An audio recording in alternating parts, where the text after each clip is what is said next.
Alright guys, I did it. Undefeated Magnet Warrior profile for the Burst Protocol Premier event. Now most people did just gentleman's agreement to play the new list, and that's what I did as well. I just played with 2 Droll, nothing else. But let's get right into this list. We start with 1 Alpha, the Electromagnet Warrior. We have 3 Beta, the Electromagnet Warriors. This card's extremely important for this deck. It's also kind of expensive right now. I didn't expect that. You know, I bought these 2 for like 50 cents a piece back in the day, and then this one I had to shell out a $10 bill for. And I guess they're even higher than that now, which is just crazy to me. We also have 1 Gamma, 1 Delta, 3 Epsilon. I will eventually fix this one off rarity. We're gonna have 2 Sigma minus, or Sigma pluses, along with 3 Sigma minus. This is your most important card. Also, excuse this glare, but it is good for the lighting for the rest of the cards, at least, except for where the glare is. And we've got 1 actual Valkyrian, the Magnet Warrior. I'll explain why we're playing this later. Got 1 Berserkion, same reason that we're playing Valkyrion, except this also can break boards. Now, this has been something that I've been calling Telusrion until now, because that was its translation. But as you can see, it looks like it could be pronounced Telusian. However, we have Valkyrion, Berserkion, and then Telus, which is, I believe it's a word for earth. So Telusion, I think, makes sense what this card is actually called. And then, of course, we have 3 Conduction Warrior Linear Magnum plus minuses. And then the last part of the magnet package is just 3 magnet bondings. Now we're going to get right into the non-engine of this deck. Oh, yep, I forgot about this actually. This is a very important card. This is how we're making our synchros, Naturia Beast and Naturia Barkion, is just 3 Adamantipator Researchers. Now, for full non-engine, we have 3 Dominus Purge, 3 Infinite Impermanences, 3 Ash Blossom and Joyous Springs. Now, of course, this is just like your standard hand trap package. We also have 3 Mulcharmy Fuelos, and then 2 Nibiru the Primal Beings. Alright, moving on to the extra deck, we are going to have 2 Conduction Warrior Plasma Magnums, 1 Flux Oxenfeld, 1 Empyrean Magnum, the Superconductive Battlebot.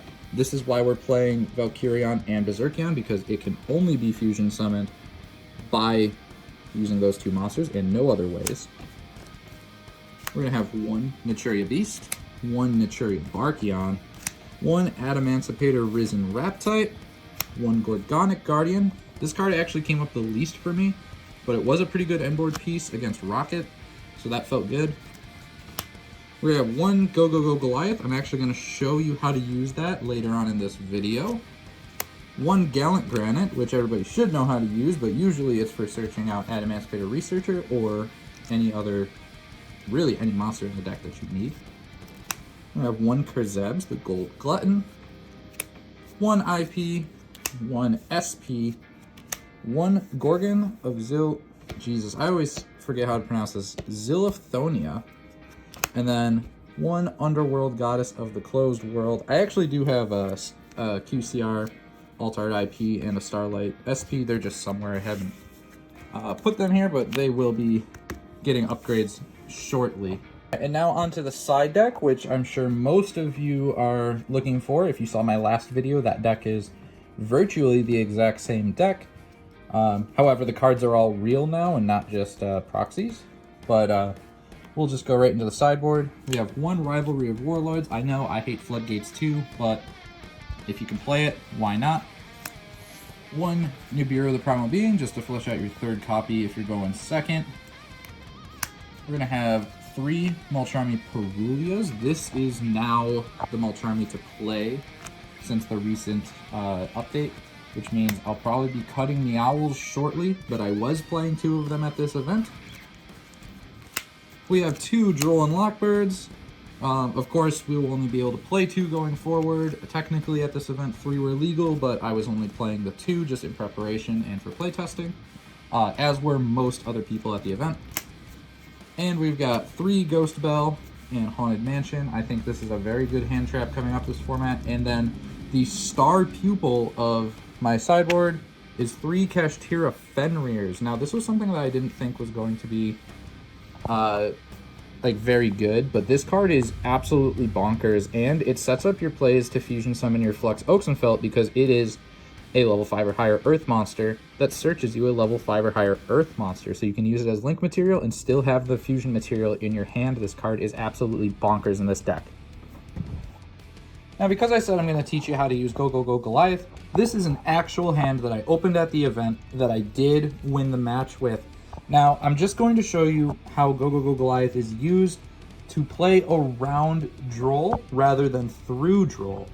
Now, if you play around Droll, you do have to open this card, or at least other ways to get to your end board pieces. But if you just only have this, we're going to show you how to play around Droll. So you're going to summon this by sending your Sigma Plus and your Epsilon to the graveyard, right? Now, Sigma Plus, now of course we're only talking if Droll is the only hand trap, and this is, of course, like I said, playing around it, so they're never going to activate it until they don't need to or until we don't need them to not activate it. Sigma Plus is going to summon Epsilon the Magnet Warrior. Epsilon, effect for cost, is going to send Sigma Minus. Now, Epsilon effect resolves, we summon Sigma Plus. These turn into our Gogogo Goliath. Gogogo Goliath effect is going to return us Sigma Minus to our hand, and now we're going to activate Sigma Minus in hand to fusion summon using our Gogogo Goliath and our Sigma Minus to go into our Conduction Warrior Plasma Magnum, and then we're going to add our spell, being Magnet Bonding, to our hand.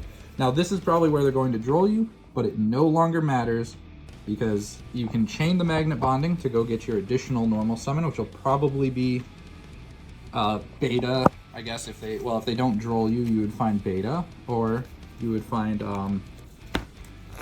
Delta and Foolish something else to your graveyard.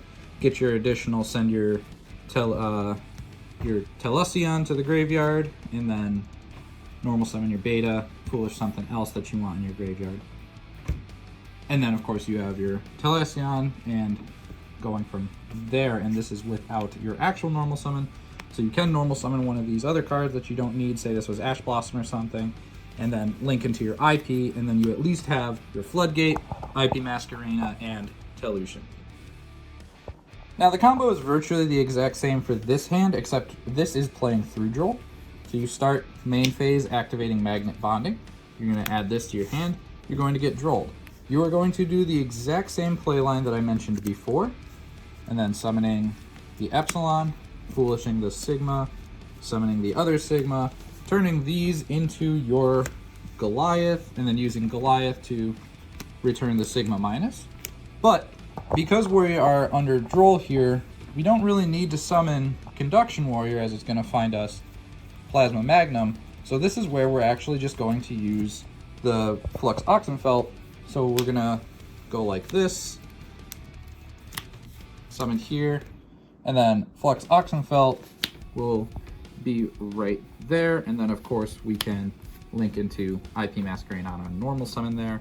Now that is a little bit of a different combo, but it's what you can do if you have nothing else in your hand except for exactly Magnet Bonding to play through Droll. Now, of course, if they don't Droll you on Magnet Bonding, then you don't play this. You play a much stricter combo to get to a much better end board. But this is what you can do under a single Droll with just Magnet Bonding. At least that's what I found. And it's all because of Gogogo Goliath.